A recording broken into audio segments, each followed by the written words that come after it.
I've always loved flowers. They've always been a part of my life. As a young boy, we had some perennials. My grandmother had her peonies and my mother had phlox. My grandmother used to say, "Remember, David, you can't eat flowers." So the main gardens were vegetables as I was growing up. The barn was built in 1931, but my grandfather bought this farm in 1896. And there was there were log buildings and old barns. And so my father had those torn down and constructed the new barn in 1931. Height of the Depression, I believe everybody, didn't matter who you were, was paid $1 a day and fed by my grandmother, I would presume.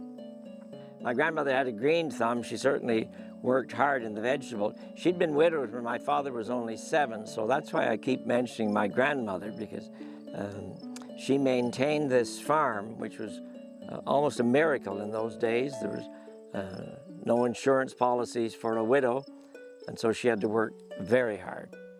I have a lot of different flowers, a lot of perennials. I have 2 beds of daylilies, and a large area of lupins, and we start with the lupins in the spring. Those are the first cut flowers that we sell.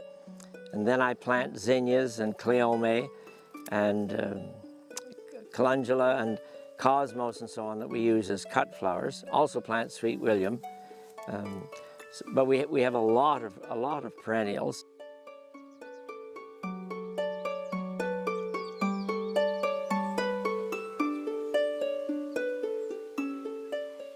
And of course, the peonies that I mentioned in the beginning, I sort of smile when I'm cutting those peonies because my grandmother planted those in 1900 when she came to the farm as a bride. And I think she'd be smiling if she knew that I was selling her peonies.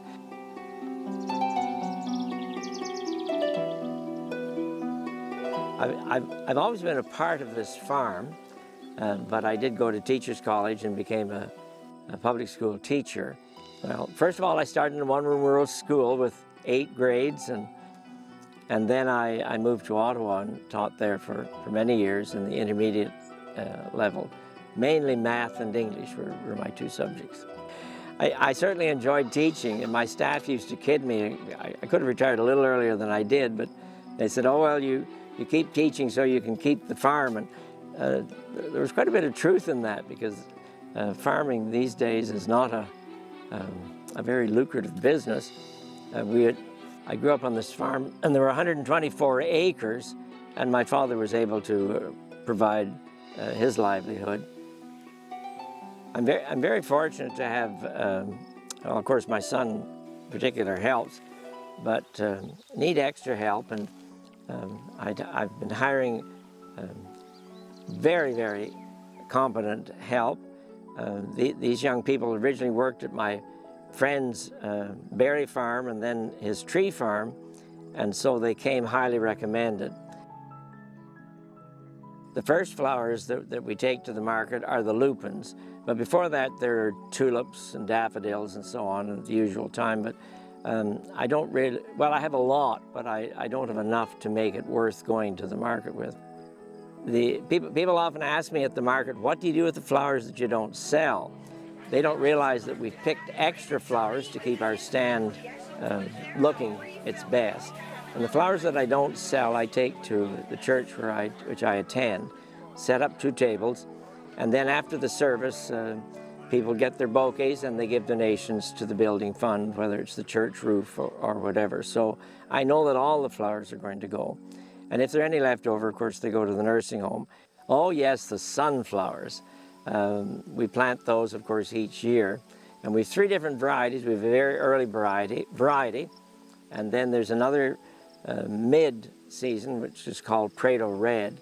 And then the one I like best is Sarai. It's a very strong variety, and I think people like that because it's got a good, strong, tall stalk, and it sort of looks like the typical sunflower that we tend to think about. People always say you certainly have a lot of yellow glads, but we have a variety of colors. But the yellows are the strongest, and they'll produce at least 4 new bulbs and they all winter over, whereas a red gladiola sometimes will only produce 1, and they don't always winter over, although they're all in the same glad room, the same conditions, and there are purples and yellows. They make a great display, and at one time at Carp I was noted for, I was called the Purple Glad Man because I had so many purple glads. I really enjoy gardening, and a few years ago people at the market used to say, are you going to do it another year? As I age, people have stopped asking me, and it's interesting, I have perennial sweet peas, which the seeds were given to me by the old couple that I boarded with my first year teaching. And my grandson says, "Papa, you tell the same story every time." I say these seeds originated with the old couple I stayed with, but that old couple was not nearly as old as I am now. So gardening keeps me going, and I do enjoy it. And I enjoy sharing. I appreciate the comments that people make when they come, and I really appreciate the comments that people make at the Carp Farmers Market. Every once in a while somebody will say, "You've given me a lift," or "You've made my day," and that makes my day.